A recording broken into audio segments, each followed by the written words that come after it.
Straight ahead, Navy SEALs shot down and killed by the Taliban, by Al-Qaeda. 2 years later, family members are still looking for answers. The U.S. government and many high-ranking military people own more credit for the shoot-down than the Taliban. After the raid that took out Osama bin Laden in 2011, the formerly secret SEAL Team 6 became well known for that heroic mission. Sadly, just 3 months later, a helicopter carrying 17 SEAL members and 13 other American troops was taken down in Afghanistan, killing everyone on board. Last week, family members asked the administration for answers. The U.S. government and many high-ranking military people own more credit for the shoot-down than the Taliban. Because pre-assault fire damages our efforts to win the hearts and minds of our enemy. So in other words, the hearts and minds of our enemy are more valuable to this government than my son's blood. Karen and Billy Vaughn, parents of SEAL Team 6 member Aaron Vaughn, who was killed in that 2011 mission, they join me now. Good morning and good to see you both. And I know that yesterday, Karen, must have been so tough for you on Mother's Day, and my heart goes out to both of you. Thank you. Thank you very much for allowing us to be here. Thank you for allowing us to be here, Gretchen. Thank you. You're welcome. I know that you have many unanswered questions. And on top of losing your son, I can't imagine that pain. But then to not have the answers as to why must be almost impossible to get through a day. If I had to ask you what the top 3 questions are that you want answers from our government, what would they be? Go ahead. One, Gretchen, there were 7 Afghan commandos on the chopper who the military report shows, the military report states the names were different on the manifest. In other words, the men who died in the chopper crash were not the ones that were supposed to be on there. Why? We want to know why. They were changed at the last moment.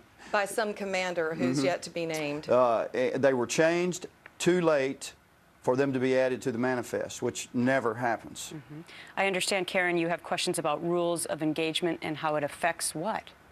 Gretchen, that night when Aaron and the 29 other Americans died, they came into that zone with no pre-assault fire. And let me explain what that means. In every cop movie that you've seen in your entire life, what does the policeman scream as he goes into the hot zone? He screams, "Cover me," right? They weren't allowed that benefit. And I want to know why. They say in our documentation that pre-assault fire, you can get it, it's a 1 in a million chance of being authorized for pre-assault fire. When we asked why, they told us it's because it damages the efforts to win the hearts and minds of the Afghanis. And you know what? That's just not acceptable. If we're going to go into war, we need to let our warriors fight, or we need to bring them back home. It is not acceptable to sacrifice their lives. Also, we were told along those same things of rules of engagement, we were told by people in the field that you have to basically be shot at twice in many instances before you are allowed to return fire. This is insanity. We don't deserve this as parents. But I also understand that you're questioning why they were going on this mission at all, right? Absolutely. Yes, we can't find out why it was so urgent. Even in the 1,250 pages we have, people who were in theater said they don't know why this mission was spun up. And one man testifies that in over 400 missions, we'd never done one like this. So do you both think that there is something bigger here? I mean, are you suggesting that this mission was done for a reason because so many people on this helicopter were from SEAL Team 6? I won't suggest that, but we do need answers. Can I answer? Yes. And last night we had a Team 6, recently retired, call us, talk to us, who knew Aaron and the other guys. And a high-ranking admiral had told us that your son was quite comfortable, and his buddies with the teammates, with the way we were operating over there. Last night this guy said, many times we'd pass each other on the second deck, and the shooters would be talking back and forth to each other and say, we know we're going to die in a helicopter crash because of the helicopters we're using, the National Guard helicopters, not special operations. And he said, we know damn well it's going to happen. We talk to each other about it all the time. Wow. And he also said that we know that one day we're going to have a suicide bomber crawl on a chopper with us.